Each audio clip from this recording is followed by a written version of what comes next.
The new US measures restrict Huawei's ability to produce important products using US technology or software. The National Cybersecurity Centre has reviewed the consequences of the US's actions. The NCSC has now reported to ministers that they have significantly changed their security assessment of Huawei's presence in the UK's 5G network. Given the uncertainty that this creates around Huawei's supply chain, the UK can no longer be confident it will be able to guarantee the security of future Huawei 5G equipment affected by the change in US foreign direct product rules. To manage this risk, they have now issued new advice on the use of Huawei in UK telecoms networks. The best way to secure our networks is for operators to stop using new affected Huawei equipment to build the UK's future 5G networks.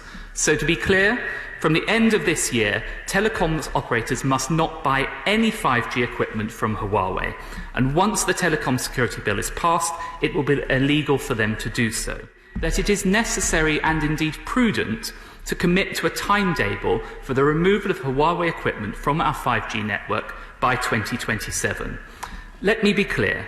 This requirement will be set out in law by the Telecom Security Bill. By the time of the next election, we will have implemented in law an irreversible path for the complete removal of Huawei equipment from our 5G networks. This will delay our rollout of 5G. Our decisions in January had already set back that rollout by a year and cost up to £1 billion.